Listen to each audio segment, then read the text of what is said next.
first question to Max is, tell us a little bit about your time in the Army, where you've been, tours, things like that. Yeah, so I mean, I was privileged enough to serve in the Army for 18 years in the infantry. I joined when I was 17, so I had no concept of the real world. And as a product of that, now coming into the real world, back into it, we learned some things in a fairly closed environment. In a small ecosystem. And over those 18 years, I was lucky enough to deploy to the Solomon Islands, Timor, Iraq, and Afghan. In the infantry, in that sweet spot where we were deploying a lot at the time, and we were lucky enough to sort of run it in a little bit, so it was good. Yeah, right. And you said you were just infantry? Yeah. Yes. So you come from a very, obviously, that Army, what we know, and a few Army boys in the crowd, that very disciplined attitude, that's drilled into you from day one. How difficult was that, being a 17-year-old kid? We had no concept of what, I think, so discipline and motivation are two things that we sort of talk about, especially in my sort of take on it is that motivation lasts for like 15 minutes. That's when you watch a fucking sick YouTube video and you're like, I'm going to change my life, New Year's resolution, I'm going to do all these things, and I set myself up, and then my alarm goes off at 5:05 and I'm like, fuck that, snooze, done, motivation finished, right? It's discipline that gets you to get out of bed and do it, and it's breaking it down and not being happy about it, but moving forward, doing what you need to do, breaking those steps down and using discipline even when you don't want to do it, even when you've got negative chat, and getting and doing it anyway. So getting that and learning that in the Army when you're 17 years old and you're physically inept, mentally inept, or 17, I think we start to learn conversations when we're about 9. I think I found my penis fucking at 13. So I just found my penis for 6 years, and I'm in the Army and I've got a gut. All right, so it was a steep learning curve. And so it's all just learning from there. The discipline came because it was forced in. And so I didn't know any other way. I didn't have a metric for what was sort of bad, I suppose. Yeah, right. Transitioning then from out of the Army into real life, how's that been? Did you find it a hard transition? Or were those skills that you learned there, like your discipline, did it transfer straight across? Yeah, so I think what the Army sports teams, elite athletes, everybody is suffering from this sort of concept of loss of tribe, loss of purpose, loss of routine, loss of identity. And when you leave a job or a high-performing team, those 4 things come into play. We as we say, we did a survey with some shooters over West and some 2 commando guys, and we said, do you have PTSD? Is that why you fucked up? Or what are the things that actually cause your mental health to decline post-service? And the big 4 was loss of tribe. So I used to be in the Army, a lot of my mates, we share the same lingo. I can talk to you about acronyms and analogies that you get. You leave and you don't get it. Loss of identity. I was a soldier. You are a powerlifter. You were a sports star. You're a NRL player.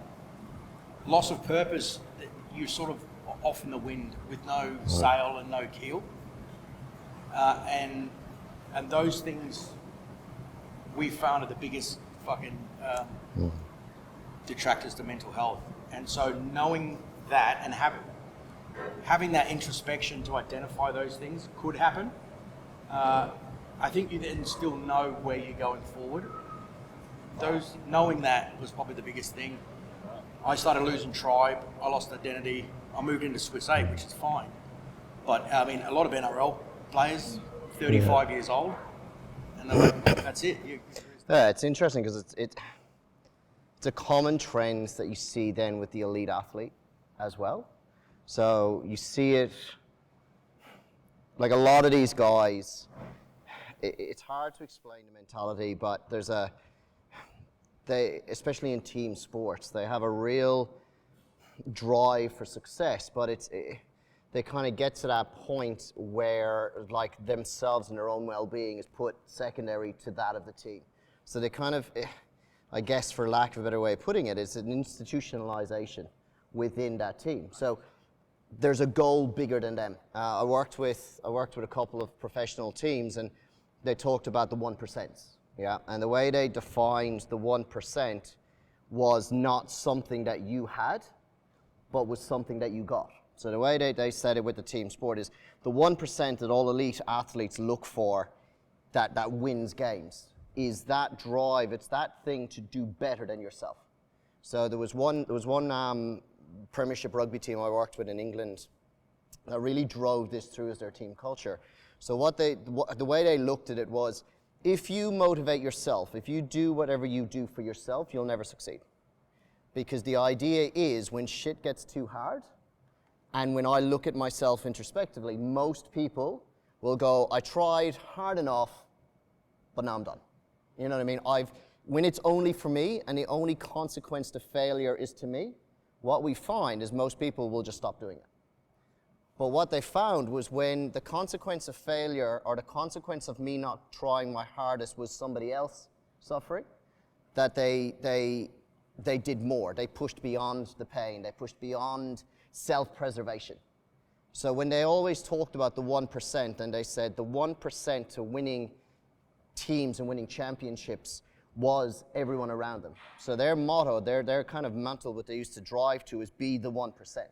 So when you're on the field and you're exhausted and you're tired and you don't think you can go any further, you need to look at your other player. You need to look at the other person on the team and get the 1% from them.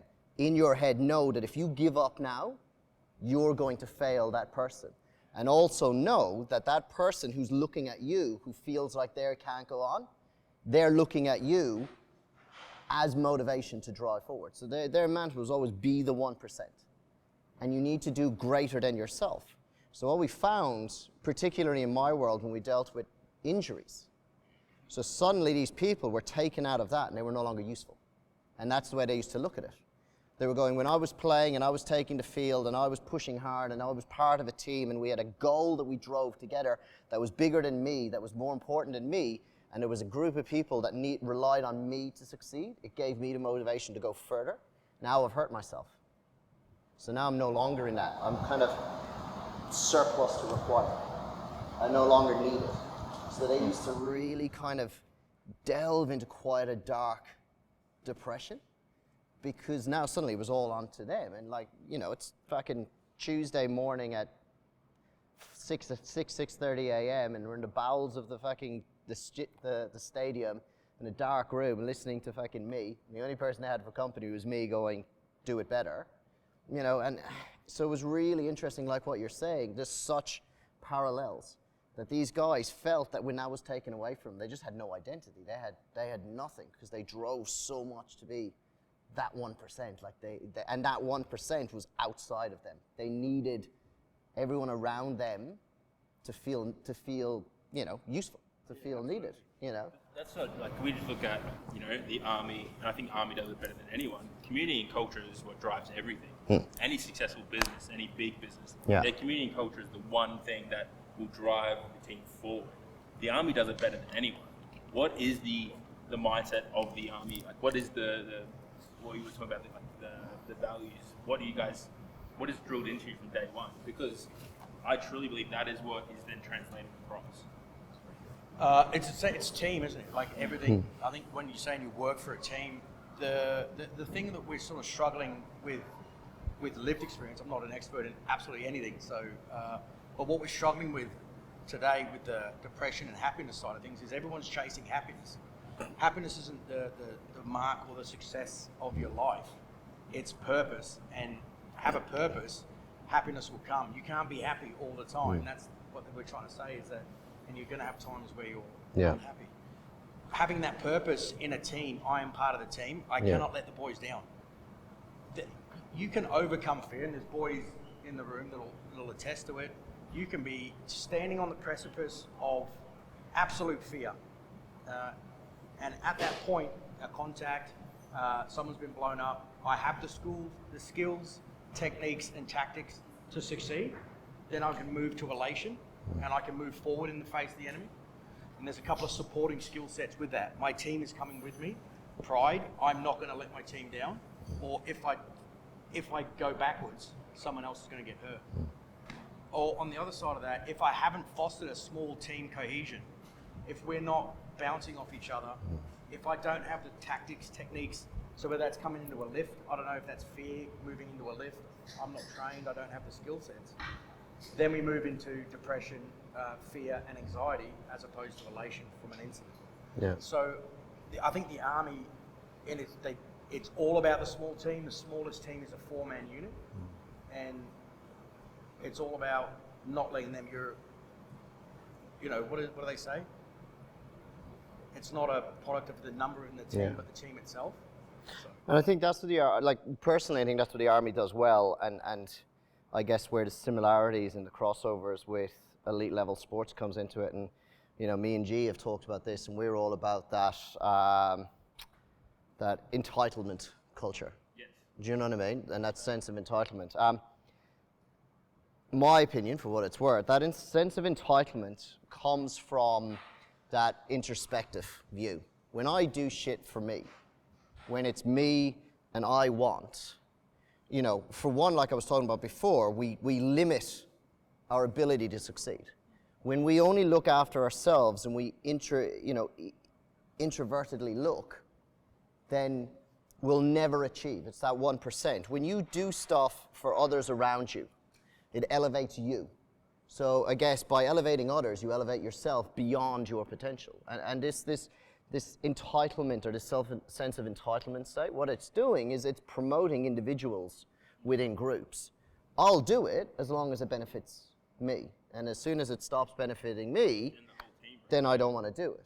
And I think what the Army does amazingly, and working with a lot of the guys, post-Army and a lot of the DVA and stuff like that, is one thing I noticed the Army does well, and what I feel we need to do better for the Army outside, is that removal of that sense of entitlement.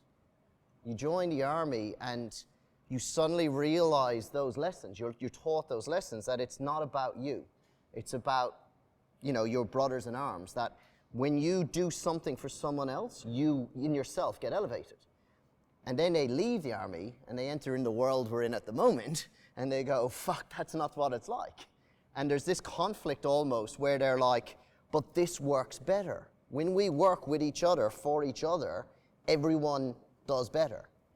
And then they kind of come out and they just feel lost, because that's not what's going out in the real world. Do you know what I mean?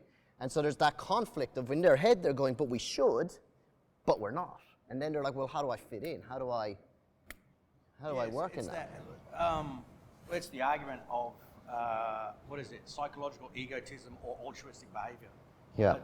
I help an old lady across the street because I'm actually just going to help her across the street because I'm a nice person. Yeah. Or is it because I'm going to help her across the street because deep down I'm going to get a little kick out of it? So are we egotistical, or is there such thing as altruistic behavior? But you do get the kick out of helping that community that you have. And I think this gym is testament. That's why when Kane said, man, you got to meet fucking the boys here, they're sick, the community you guys have generated.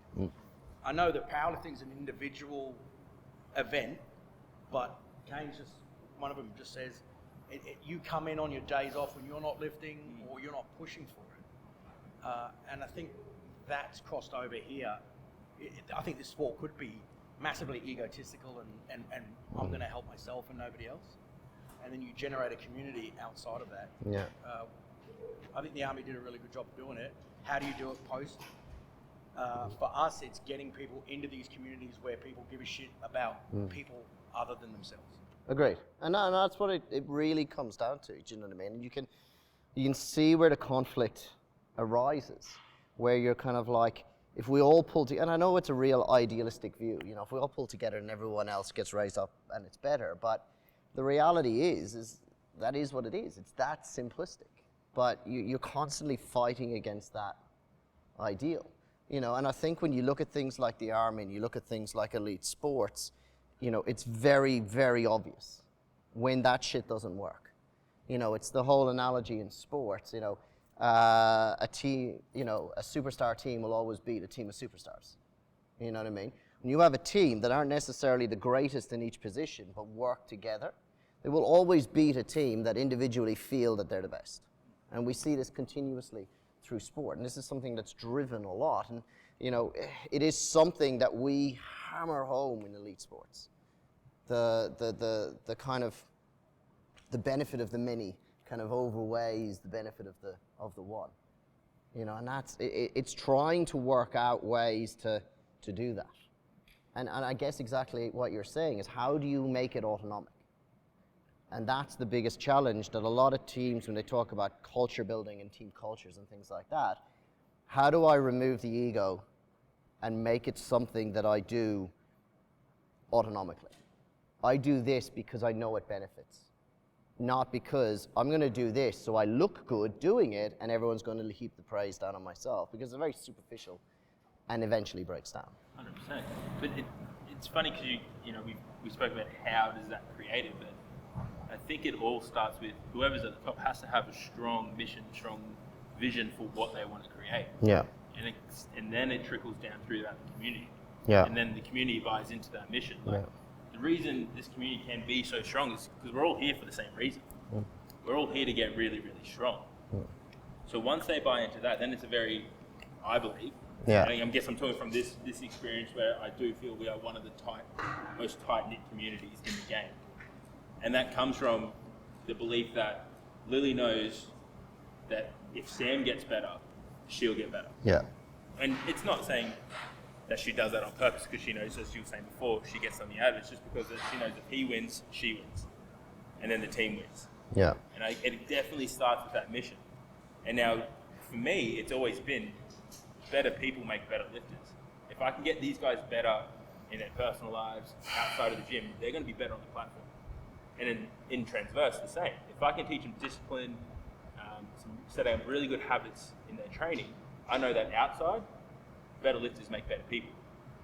And if it's that mission, that, I guess, mission statement, if you will, Yeah. that is how the community aspect is starts to be built on. Yeah. But if they don't buy into that, then you shit. It's like if the army didn't have a good mission, if you guys didn't know what your task was, you'd fall to shit. But I guess the big thing, the thing you would ask, and I think, the Army's definitely a great place to look at it, is the spectrum of people that join the Army at 17, 18, How do you take that? Because this is what it comes down to, is how do you build that culture? How do you do that? You've got a bunch of guys, 17, 18 years of age, as you said, life shit. Fuck all life experience, you know what I mean? Gung-ho, cocksure. Entering into a situation where it is a matter of life or death. These kind of things get thrown around in society all the time, but you deal with the military where it is a matter of life or death, that you put the needs of the others ahead of yourself. Because that's the key. How do you feel that's built in the military? Where does that come from? Because obviously most people aren't going to enter the Army going, I'm going to join the Army because I want to be a part of a culture where I get to put people ahead of myself. But they get turned into that. And they do, because everyone I see who comes out of the Army comes with that mentality. How do you feel? So we inculcate the youth of Australia down a particular narrative in the Army, and that is, you break down identity for what they already know. So uniformity, discipline, everyone's the same. Doesn't matter whether we know that, white, black, yellow, everyone's hated equally in the Army. You're graded on your performance, not on who you are personally.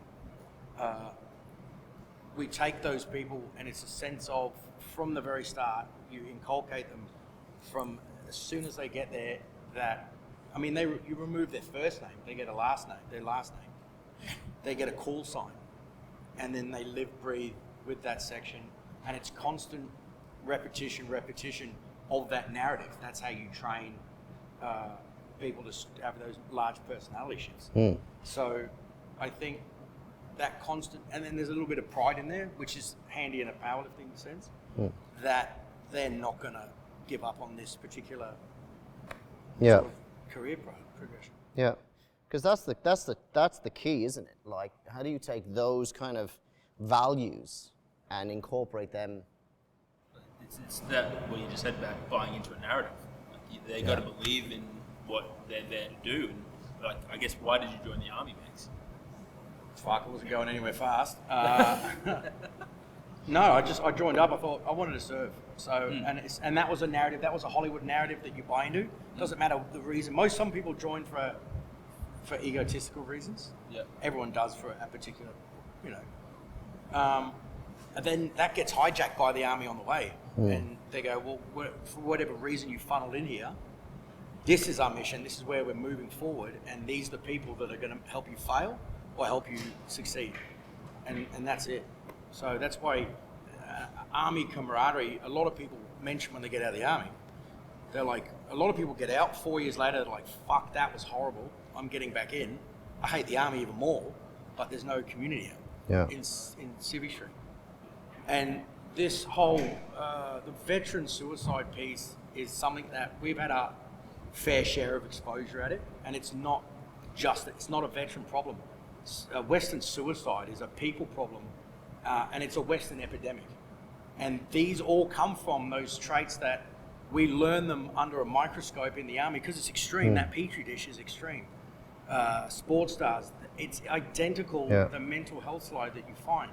So guys would rather go back into the military where they don't enjoy it. Maybe it's not ticking life goals or career goals for them, but they'd rather go back in for a sense of community and camaraderie than stay out, maybe because they didn't click when they got out. Yeah. They didn't get into a community of powerlifters. They didn't get into a bike club. Or, do you know what I mean? How much do you feel that hardship and struggle impacts on that development within the culture? I think it's absolutely, the inculcation of a uniform and an identity is perfect. But then you need to add suffering. As soon as you add suffering and we create a shock of capture around a new identity or belief, you take them out and you grab a group of people and you take them somewhere where they don't know where they are. You're in charge of when they're going to eat, when they're going to sleep, how far they're going to walk, and then you make them hurt physically, and that suffering increases. So you go camping, for instance, on a weekend, and you take the kids, and you don't shower. Maybe you go for 5 days. You eat shit, and you're hungover. You're sleeping in a swag, and then you get back, and you're like, "Fuck! I can't wait just to sleep in a bed, just to sleep in a bed. I don't care." And you're happy when you get back. And I think that is a sliding scale between you need to have suffering in your life so that you can find happiness from that point. Yeah. If you're comfortable and happy all the time, or if you're comfortable all the time, you're going to get bored and depressed because there's no purpose forward. There's been no suffering that I've got through together, and nothing creates tribe and team like shared suffering. It's like the number one ingredient. Because like you do see it, and as I said, we see it in sports all the time. And getting back to this idea of that privileged culture that we live in, like you don't know what you don't know until you don't know it.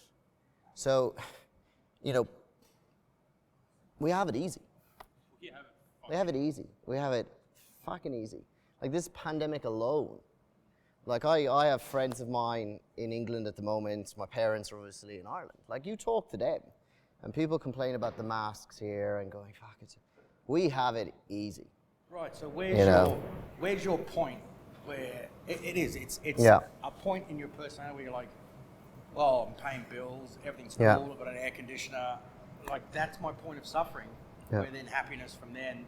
Now this 5 points, I've got to wear a mask, this is a fucking travesty. Yeah. Whereas you go to Afghan and there's kids literally eating peanuts out of shit, and you're like, I think we've got it pretty good. And I think that's one of the big things is context into what suffering actually is and what hardship is. Yeah. And I think that's the thing, because it's not about inflicting suffering.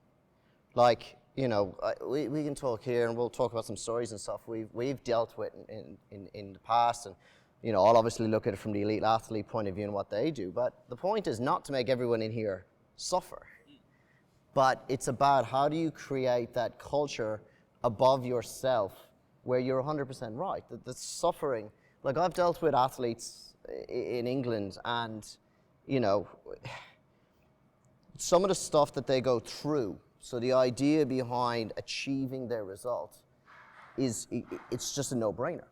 They turn up and that's what they do. You know, I've dealt with rugby players in London, central London. You're talking about, you know, 18 years of age. They've never slept in a bed by themselves. They've spent, you know, there's 14 people sleeping in a house together, you know, 2-bedroom house, 14 people sleeping there, rotating around onto the bed.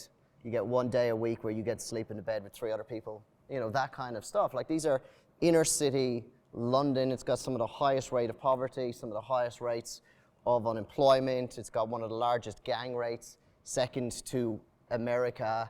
Gun crimes are actually huge over there. You don't hear much about it. So you have guys be turning up to training camp, you know what I mean?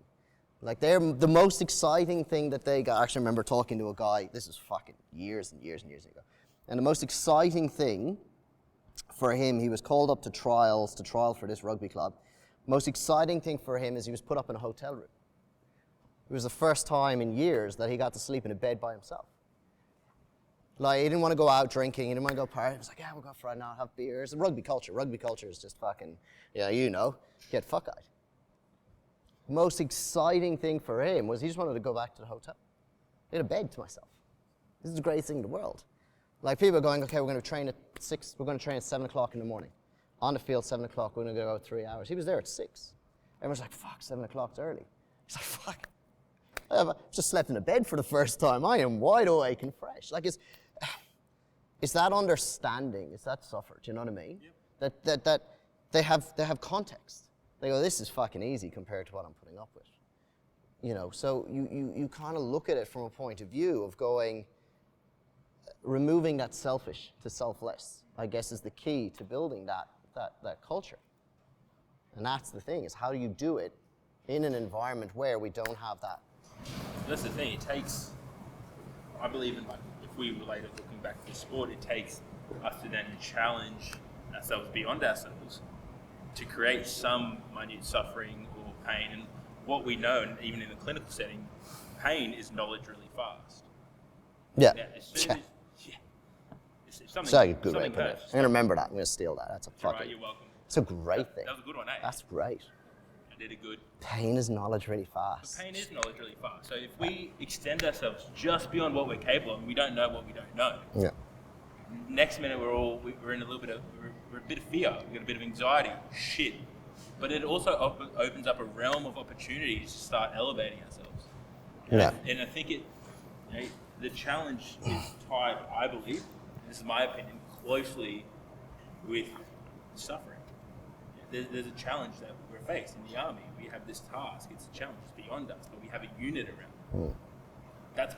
That's what I truly believe. We need to challenge ourselves, but we live, as you said, in this world where we're entitled. Like, Yeah. But I think it's even in this place, or not, sorry, but in the powerlifting world, you know, we have people that can't train without the exact right equipment. It's like, who gives a fuck? We have weights on our back.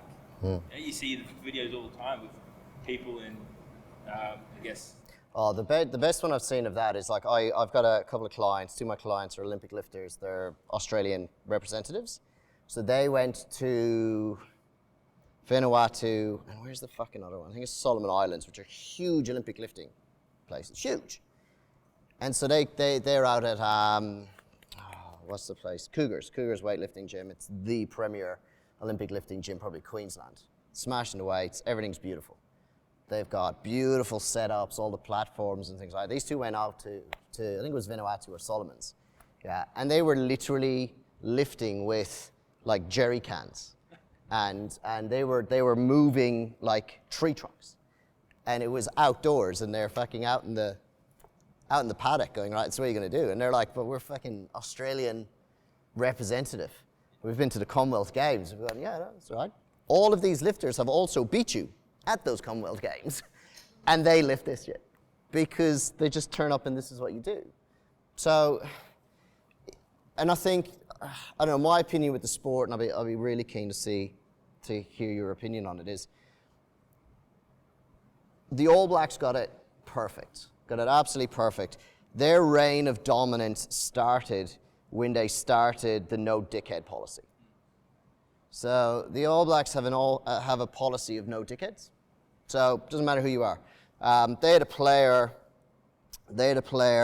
who was leading try scorer two Super Rugby seasons in a row, scored off the mark as a winger, played one test, got one test for the All Blacks. Most prolific try scorer in Super Rugby at the time. It was just just didn't get picked. It's just that no dickhead policy. So one of the ways that they looked at it in terms of setting that culture and that 1% is we can't make you suffer. Well, we can in training camp, but nothing compared to what you guys do. We can inflict the suffering of poverty, the idea that what I've got now, no matter how bad it is a lot better than where I've come from. But what they can do is they can set the attitude that's expected of a winner, that selfless attitude. So that no dickhead policy that they said in there was like, the most important thing to your success, and this is what I hold true and I hold in my team, in my clinic, is not your ability. Your ability in here to lift the weights, in my clinic, your academic prowess. Your abilities and your knowledge and your intelligence does not denote how good you are. What does is your personality and your attitude. Attitude over aptitude every day of the week. Beautiful, absolutely, So they run, and this is that 1%. This is that 1% they talk about. And the way they start to that 1% is they have a very strict, hard line with that no dickhead. You can be amazing, brilliant, fantastic, and they've done it. And you'll know the All Blacks are fucking ruthless. You are the best player in this country at the time, but we will not pick you because you are cancer to our culture. So one good you does not make up for 14 players playing shit. And if you bring that and you infect that into this culture, you will decrease the performance of everyone around you. So your best is not enough to make up for the drop and decline in performance everybody will have. So they just will not deal with it. And it's about setting that expectation. It's about setting that expectation of this is what's expected. This is our mantra. This is what we believe in. You know what I mean? We did it in our team culture, in our culture building just before Christmas. And everything that came through that we decided that was the most important to our clinic had nothing to do with academics. The 4 things that all of my guys decided on are the most important things that was there was trust, respect, selflessness, and support. They were the 4 mantras that they decided on. And everything else falls into that. And I think that's one of the ways we look at building culture in an area where we can have suffering. What do you... But it comes back to, again, buying into a narrative, buying into something that the group collectively believes in, doesn't it? But this is where I think with the military, and especially with the military coming back into society, like that's where it's really important. Because you know this, you have the suffering. How do you teach the no dickhead policy? How do you take what you know and is now intrinsic to you and go, this is the mantra by which to. And I think used well, military as a whole could be huge from a society point of view. The culture piece is something that's massive in the army, and the big boys have said it. We sort of started to slip off that culture piece. We started losing it when we started adding some PC stuff and some things that got it. Some external influences started making some shifts within army, how we did it. But we still maintain a narrative of, or a policy of, you would only drip feed new guys into the military, so you'd have one guy in the platoon, because the culture's this, right? It's so important to maintain that culture. And you spoke about that cancerous person that comes in. It's 101 army. He's a fucking cancer. He's got a negative attitude. He never wants to rock up. He whinges as soon as it's going to get tough, and everyone's fucking suffering. He starts whinging about it and brings everyone down. Like, this is fucked. I had to get up rock up in the morning. My latte wasn't fucking hot enough. I've got to come and, what the fuck's going on? The fan's broke, and it starts, right? And that culture, 10 people or 9 people in an infantry section can bring one person up. Generally, you can bring one person up. But as we start increasing the number of dickheads in a unit, they will start to bring down that positive mindset immediately. Because the retort is human beings, we're energy conserving, lazy, selfish pieces of shit by nature. Generally, that's what we are, and we have to drive forward. You get a 2-year-old. They're not, kids aren't amazing. They're fucking pieces of shit. Share your toys. Don't steal. Don't hit people. Don't sweat. All these things you've got to drill into them, because when they turn into an adult, you're like, well, the parents didn't teach them properly, did they? Like, kids are bad. Human beings are the same. So that point of you will resort to your level of training or your underlying personality, which is lazy, selfish, and you can bring that up in a group environment. A couple of people will bring it down pretty quick. 100%. Like I said earlier in my talk, your body's lazy. You were lazy and your body's lazy. It's just generally how it's built. And it's not as negative. Your body's designed, and you got to remember that, it's a self-preservation, intrinsic drive that's in everybody. We are designed to protect ourselves.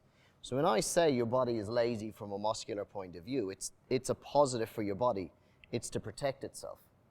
And this is why they talk about the 1% needs to be extrinsic to you.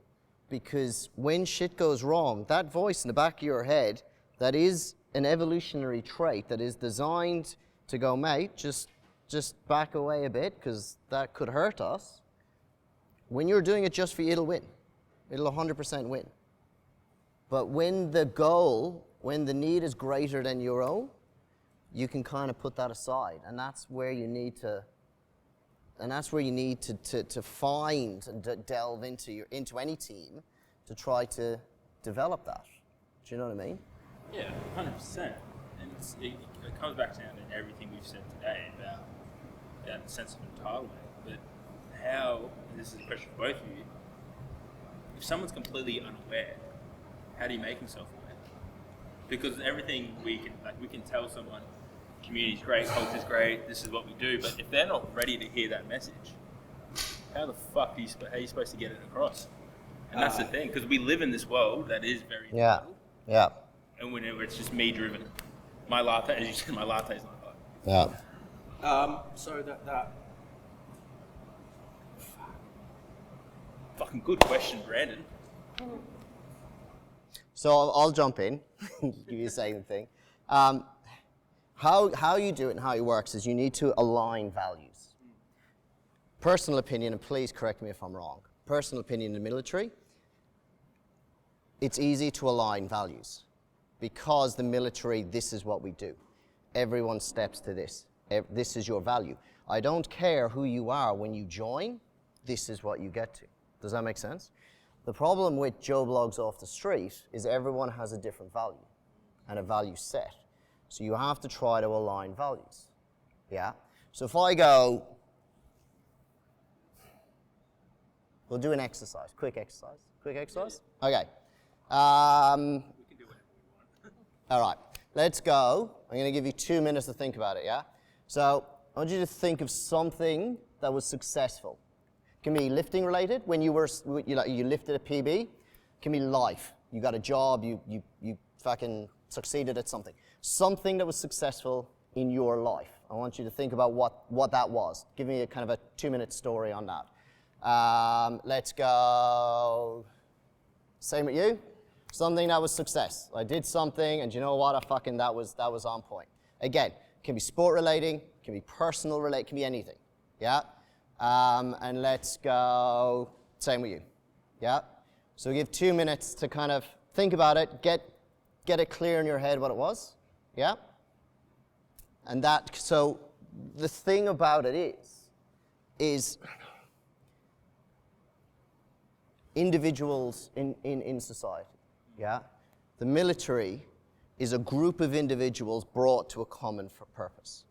In a team, again, it's a group of individuals brought to a common purpose, but the difference in sports versus the military is we all want to win the championship, we all want to win the prize, but it's still a group of individuals.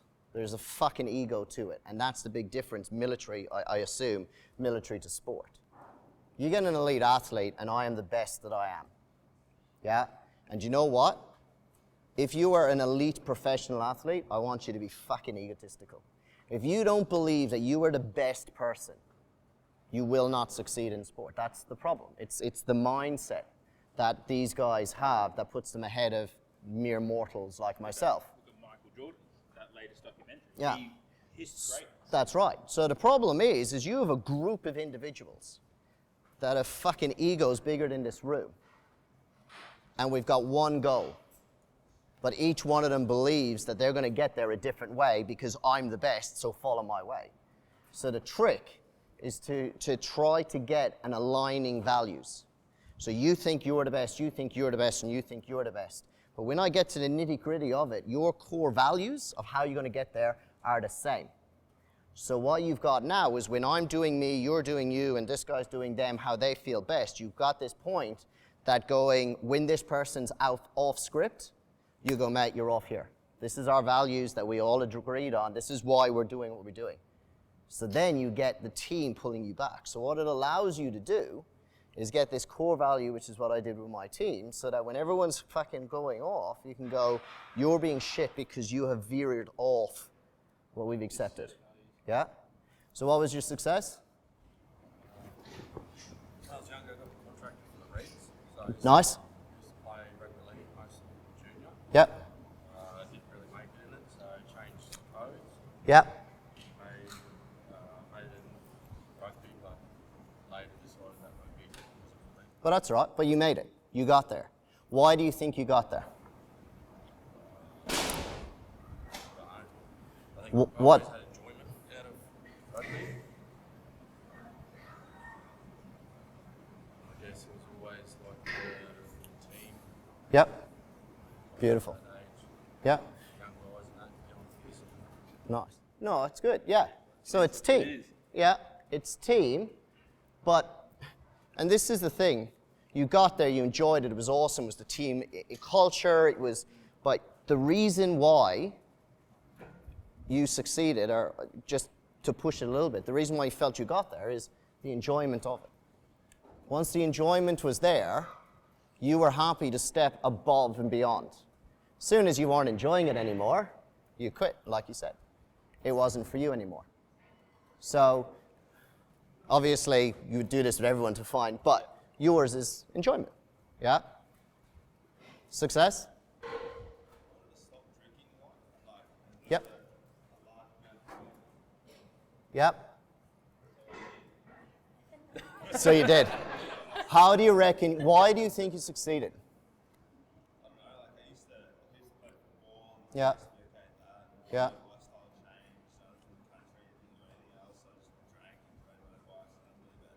Yeah.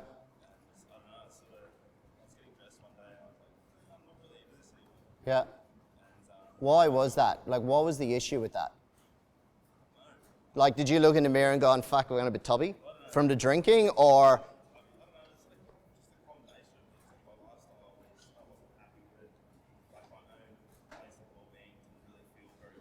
Yeah.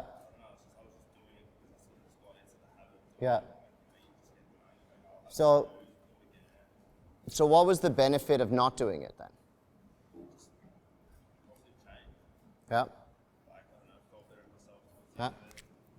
So it's that positive attitude. Do you know what I mean? So it's like, I stopped doing it and I was successful at it, not because what I did, but what I got. Do you know what I mean? So the main thing that you get out of that is that positive attitude, that ability to go, I've done well, when I'm not drinking, I achieve this and I'm better. So it's that positive attitude. Do you know what I mean? Mine was going to be a weight loss, but Yep. No, it can be anything you want. it would be getting out of such a toxic relationship. Okay. And how did you do it? Yep. Support system in what way? People around me that have been in similar situations, Yep. pretty much coaching me out of that situation. Yep. Being able to express emotion and I guess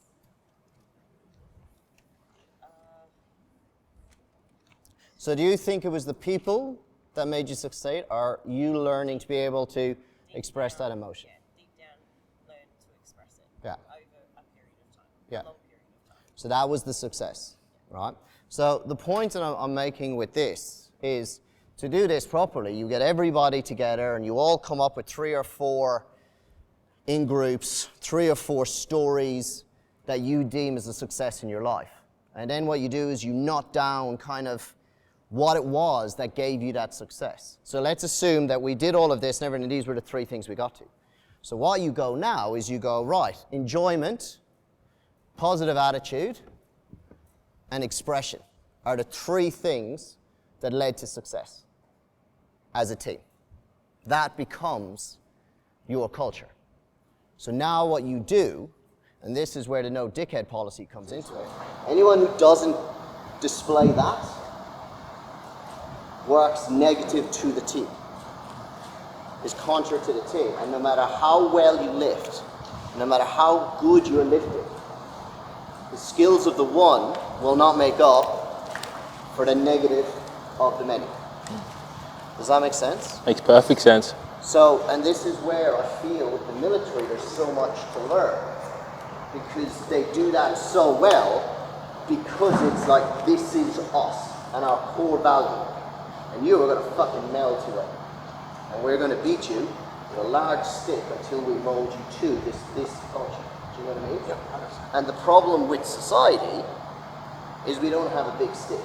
They're all at different points in their life, and this is so. The model that we're using with Swiss 8 is so we teach combat shooting in the army, right, which is close. And I could get up there, the best combat shooter on the planet, but I'm only an infantry sergeant, corporal. People are like, I don't give a fuck, mate. Sit back, and you're like, I don't fucking care. We put a SAS, an SAS corporal there. They're held on a different level of esteem. It's instructor credibility. We use a bit of their stuff to buy in. Okay, if you got, I don't know, who's the fucking world, if someone was sitting here, Tony Robbins or the world's strongest man sits here, if Eddie Hall. Eddie Hall was sitting, He wouldn't be sitting there. There'd be 3 chairs at least. and he told you something about a squat, you'd be like, I'm fucking doing that because he's the best man. Instructor credibility and buy-in. So we use a little bit of that. But societies at different places in their down and up of their emotional cycle, right? So you were like, man, my life is going shit. You were getting to the point where you're like, this is fucking shit, I need to change. To give that catholic moment where I'm like, this is not going well.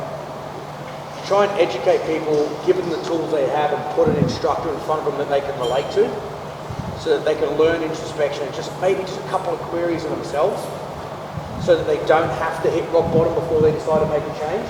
But it usually is rock bottom when people go, I'm changing, and I'm going to sort my life out. And all these things sort of start coming into it. I wanted to talk just quickly on discipline and positive and negative change, and failure. So that we did selection, and it's a 21-day course. You don't eat, sleep for an extended period of that course, and it's fucking horrible. There are dudes that went on that course who were overachievers at everything in their life. One guy did an Ironman a week before it. He couldn't fail. He signed every course he'd ever done. He was, student of honours at uni. He nailed everything. And when he was out there by himself, he self-defeated because he missed one checkpoint, and he couldn't talk himself out. He'd never failed before, and he didn't know how to get himself out of that hole. He couldn't do it. And then there's other people on that course, and it's all about self-selection. There were people on that course who grew up rough, who didn't have parents, had year 9 maths and English, and they had failed at every turn. Maybe they tried 3 or 4 times to get in, but they had failed at every opportunity in life, and they succeeded, and they made it because when they failed, they knew how to get themselves out of it. And that's a big proponent of how you create that culture, have some introspection on who you are, and that negative self-chat that you have is good. I don't think there's some, at the 21 days I was on that course, I fucking hated every second of it, and I wanted to quit every second of it. I wasn't going to do it. I'm like, fuck it, they can do the paperwork, I'm not doing it. and that negative chat, I think there's an unrealistic expectation that you come into the gym and you're pumped all the fucking time, and if I have a bad day and I don't want to come to the gym, I'm a piece of shit, I'm going to just blow it as a blind. That was a bad day. And I don't think that's the case at all. I think rock up, do the training, that negative chat, get comfortable being uncomfortable and living in that space. And when you're in that space, maybe, because no one ever quits a set. You're like, I've got to do 8 reps, I'm not going to quit a workout and walk out. But you're going to be pissed in your mind about it, like, this is fuck, this is bullshit, I'm just going to keep going, this is horrible. And then you finish it, you're like, why did I shit talk myself for that whole hour and a half, but I still finished the fucking workout? So it's about knowing that there is negative self-chat, not succumbing to it, that's fucking human, and then finding those moments in that program where you can be positive about it. Yeah. Because it's that mentality, isn't it? Fail big, fail often. 100%. I think it was, I don't know who said that, I'm not even going to try and remember, but it's, if you aren't failing, it will definitely... I like it. It was almost as good as yours, though. Thank you. I'm very proud of that. It was exceptional. But if we're going into everything knowing we can do it, we're setting ourselves up for a very mundane life in anything we do.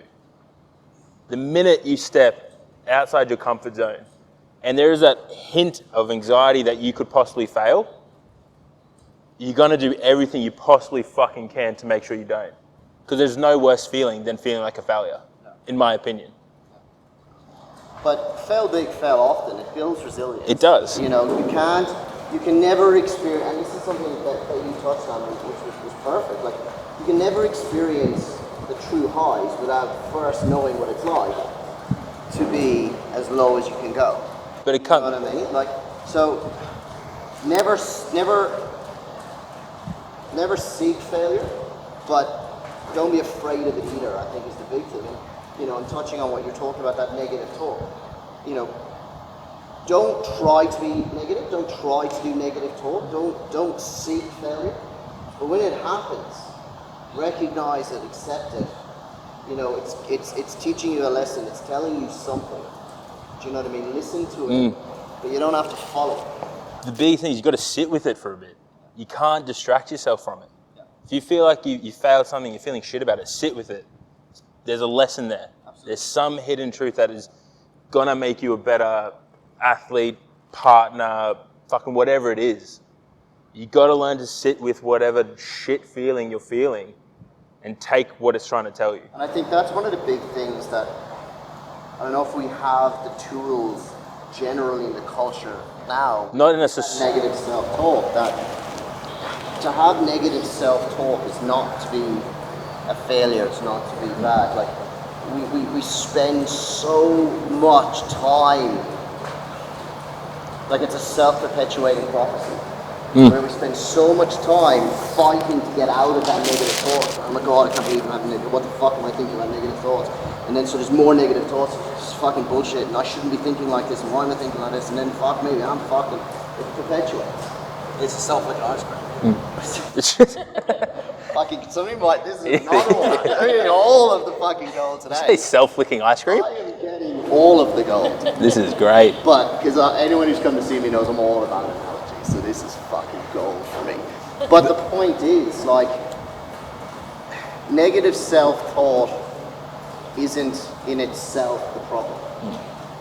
You know what I mean? It's normal, it's natural. Like, just because you listen to it doesn't mean you have to follow it. And I think that's really important. Whereas people seem to think now, whether we have the skills to address this or not, that the moment I have negative thoughts, then it's action.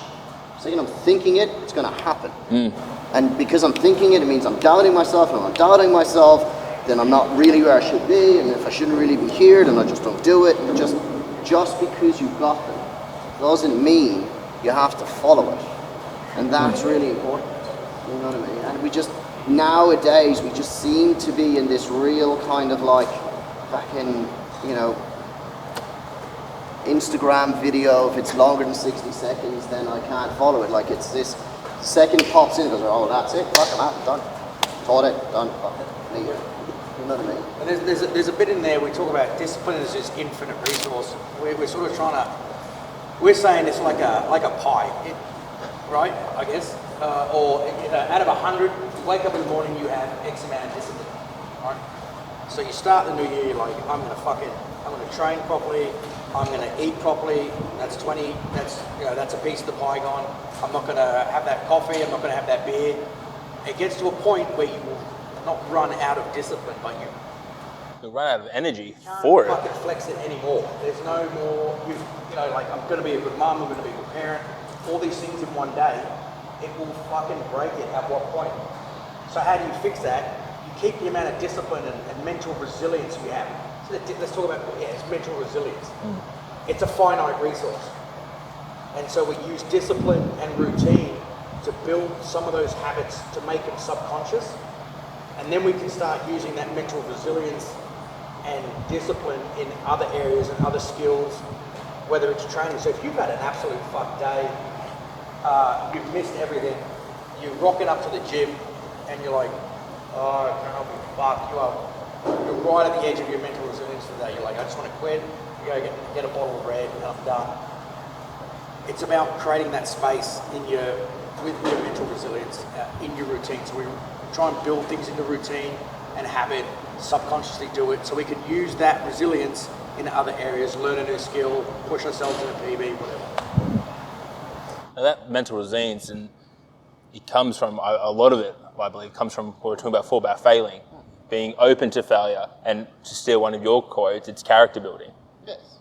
And it's one thing you say all the bloody time in your clinic. Like every little thing that we ask of you, and this is coming from a coach perspective, every little thing that I ask you to do that I know you don't fucking want to do, trust me, prehab is not fun. No, Rehab is not fun. And to bring it back to Rehab's specific, shit. Like, it's fucked. I make all of you fucking do it, but I know it's shit.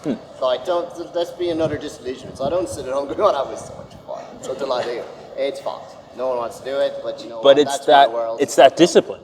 It's that discipline to do it. That's the mental resilience. We don't just do it because we're going to get one result. We do it because we're going to get multiple things out of it. And one of the things, it is character building. Yeah. And that's where I believe we fall short as a whole, one in society, but as powerlifters. Yeah. Because blatantly put, powerlifters are the most needy bunch of people I've ever met. And this is not having a dig, but this is the truth as a greater population of community. We need things to be perfect. We need the ideal conditions. That's not always the case. And as soon as that's gone, we get thrown into chaos and don't know how to deal with it. Because we don't have that mental resilience.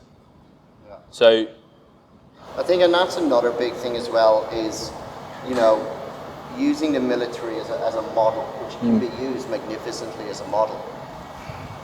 Streamlining process to really finding out the important things. Like, as you said, we need everything to be perfect to be able to achieve our goal, because in our head if it's not so. Give an example, in Ireland, I was actually playing with a team. We were playing a game. It was a representative game, so it was just a club game, representative game, big game. I was down on the fucking way down southwest coast of Ireland, right? Rugby field, right on the coast, yeah? Halfway through the game, referee blows the whistle, just stops the game. Because we're right down on the southwest coast of Ireland, off the coast is where all of the oil rigs are, yeah? So this rugby field sat beside a active runway. So middle of the game, fucking the adrenaline's up, the game's pumping, ref blows the whistle, stops the game, whole load of the stewards are on, drop the goalpost, plane lands. So this plane just comes in, lands, a couple of reeds get off, give a wave, walk across the field, because they're like, I'm not fucking walking around, because, boat's there. Walk across the field, ref blows the whistle, stewards back on, up go the post, game goes on. that's fucking great. And this isn't a club, like, it's a rep game. You know what I mean? The point is, you have to remove the peripheral shit when it comes to, and this is kind of what this is all about as well. Yeah? And as I said, it's what I think the military does amazingly well, is it strips the peripheral shit that doesn't really matter. And that's how I feel, please correct me if I'm wrong, how I feel they get people from so many different backgrounds to work in unity. When they remove all of that shit that we think is super important and really, really vital to my success, and actually go, all of that doesn't matter. This is what matters. Yeah, I think the end state, the end result of the army's different because I guess it's different things. You do boring shit all the time, but you don't have an ability to build a ritual. So rugby players and shit, Yeah. they're like, oh fuck, I've got to wear my lucky underwear, Yeah. or I've got to have ravioli the night before. You build rituals around a habit because we're fucking retarded as human beings. We sort of go, well, I won that game because I wore my lucky undies. right? Or I'm coming in the gym and I'm going to come and do. That's fucking me. I'm coming in to do a lift. I have to do it at the right time, Yeah. and I have to walk through the right door. Right. Fuck, I've worked with players whose socks could stand up by themselves by the end of the season because they refused to wash them because they kept winning. I don't think anyone's washed their soft suit ever. I mean, like, legitimately, their fucking socks would stand up by themselves. You could smell them before they got into the fucking the driveway. It's quite funny watching those people as soon as they don't have that thing. Like we did it as a joke once where we took everyone's favorite Luke Poley, and he's got his favorite clips, and he has his clips, his orange clips, and we just to fuck with him took one orange clip off and put a yellow one. Watching this bloke go into turmoil was one of the best things I've seen, but I was actually scared for the person whose clips I changed. It's that sort of things need to be perfect. And that's So that. the question I have, actually, no, you keep going. So we create these habits. So routine and habit is good. I'm not saying to the point of drudgery and fucking suicide. Like every day is the same. I'm like, yep. But these habits that we form without knowing we're doing it, and we keep working them, we keep making that neural pathway stronger to the point where I can't come in the gym if it's 40 degrees. I couldn't possibly train. We've set ourselves up with these little idiosyncrasies in our training. You have to get out of the gym. Go and, I mean, we had coaches in the army that would teach us, hey, instead of doing Olympic lifting and fucking snatching, you're not going to be good at it. Don't snatch. Go and pick up this keg and just fucking throw it. It's different. I'm like, yeah, but no, I want to use the Olympic bar. They're like, no, fucking stop. You're creating shitty little habits where you're like, oh no, I need that. I couldn't possibly continue. The weight hasn't changed. If you have created this narrative in your head that without that two orange fucking... You've put yourself in your own box. Because that was the question. So do you feel like, because this is something that we can take away, like that's one of the ways that the military just strips the peripheral bullshit, is by ordered chaos, structured chaos. It's ordered, it's structured, we know what we're doing, but it's never the same thing twice. Do you know what I mean? I think that's one of the big pit. So CrossFit's good. I don't do it, but they do. It's different. They build routine. There's never the same workout, right? I don't hate it, right? But they do different routines. You guys have three lifts. Yep. You are building so much habit and routine and ritual around these three things.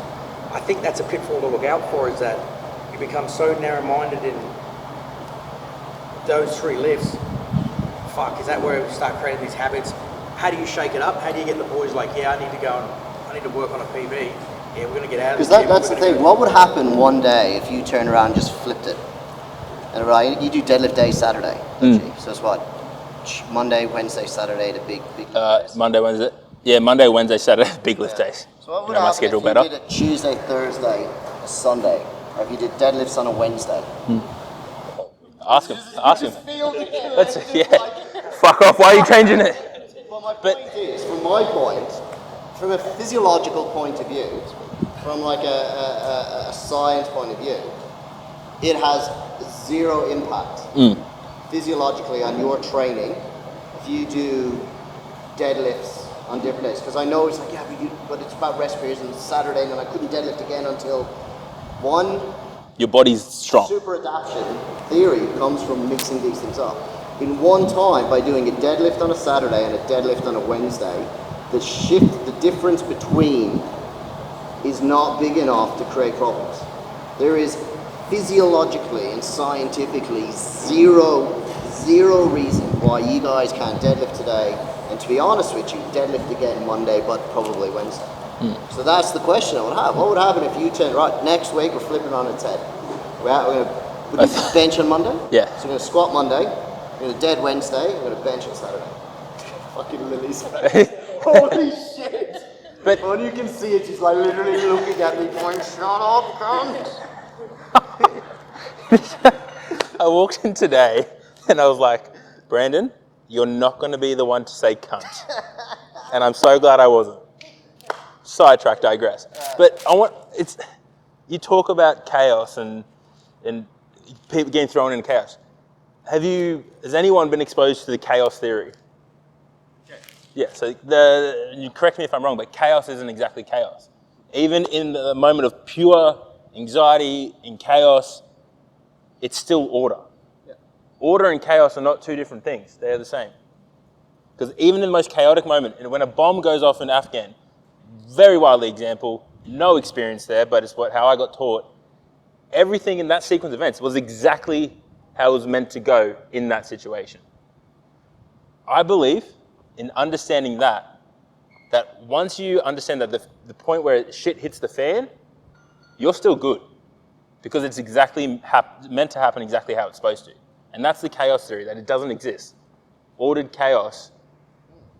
See, that's why I wasn't late today. I arrived exactly when I should have. Exactly. And look at the day, it's panned out very well. Yeah.